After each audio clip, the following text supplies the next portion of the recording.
Erik, I'm not sure how much you'll have any input today as regards to the delegation that are here with a view to taking over the club. Obviously, I'm guessing you didn't get a chance to speak to the Qataris yesterday, but will you get a chance to speak to today's delegation, Jim Ratcliffe? If so, what is your message to the potential new owners at the moment? I just met them, we shake hands, but I'm focused on the game, and we play a big game on Sunday, Fulham, and all our focus is on that, and others in the club are dealing with potential investors. Just in broad terms though, is there anything you can say that you would like the new owners, potential new owners, to bring to the club? No, my job is, in this moment, focus on the game. So let's talk about the game, Fulham, and it's a big tie, and we have to get ready for that. How have the cup competitions this season impacted the mentality within your squad?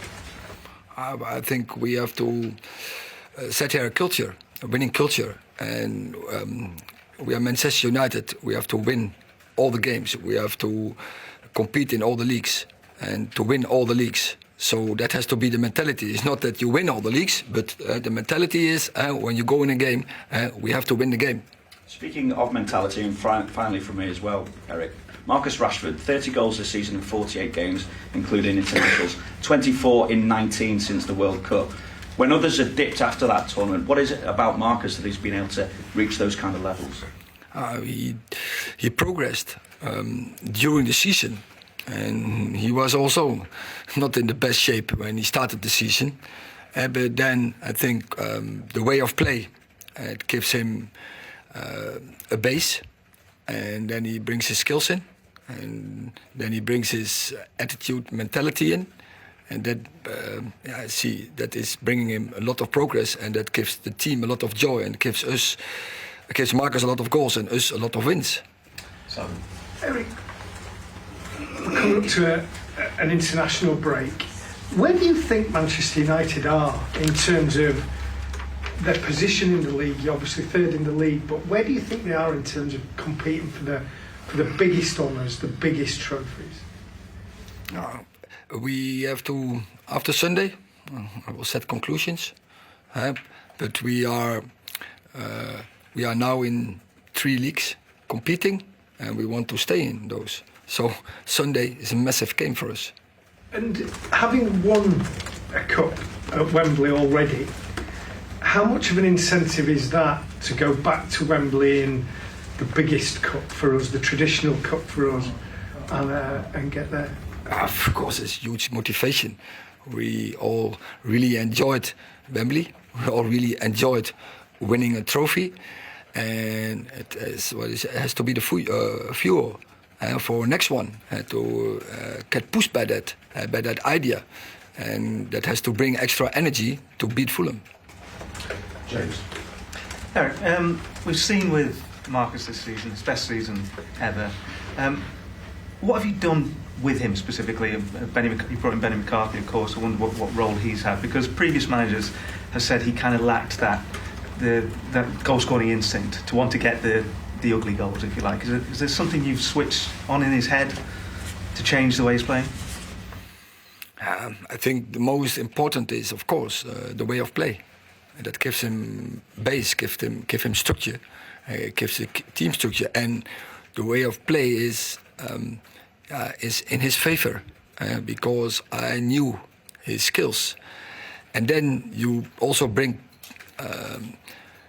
staff around who can make him better, who can make him progress, or he gets motivated from. And I thought we needed one in the staff who is specific, responsible for strikers. And Benny's doing a good job, but don't forget the others in the staff, because it's about teamwork.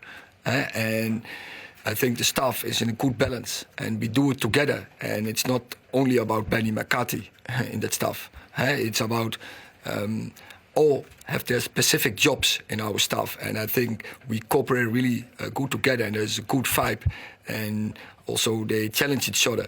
And therefore, I think it's a total package that I want to report here, and it's not all about one person. Hello. Hi Erik. Andreas Pereira has obviously played really well for Fulham this summer. This season, is there any regrets at all about not keeping him here?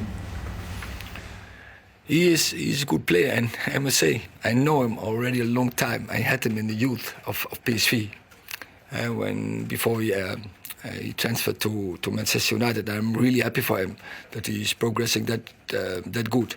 And I think it was the right step for him because he has to play on a regular basis. And he didn't do it over several years in Manchester United.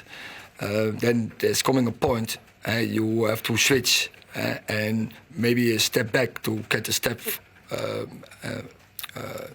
to progress in the future. And so I think he's doing a good job. That's quite obvious, as whole Fulham is playing in a good way.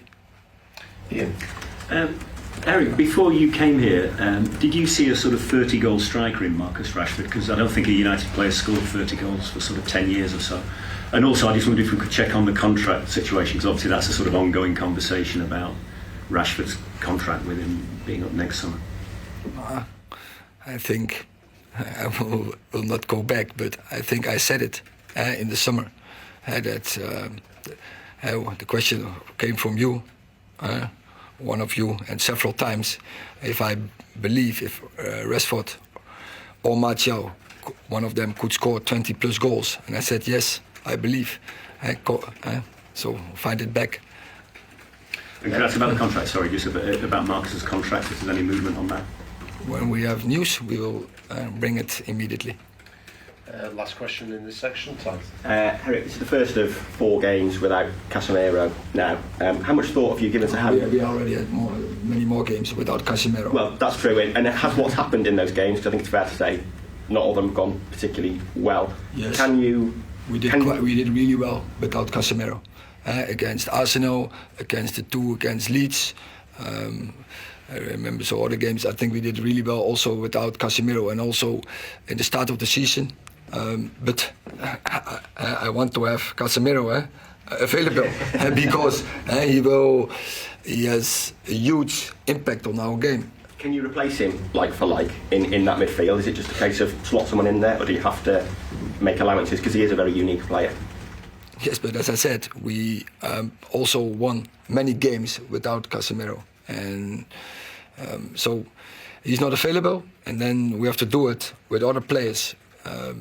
And it's about the 11, or let's say the squad, who's available to win this leg.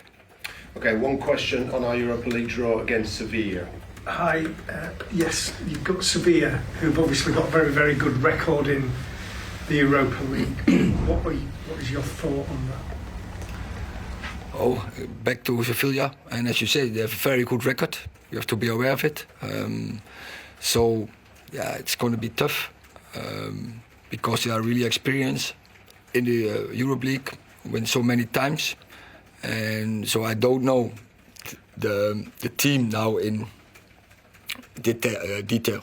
I don't know, so I have to focus on that. But for me, is most important. It's Fulham, and I don't look forward to Seville because we have international break, and then we have 3 Premier League games.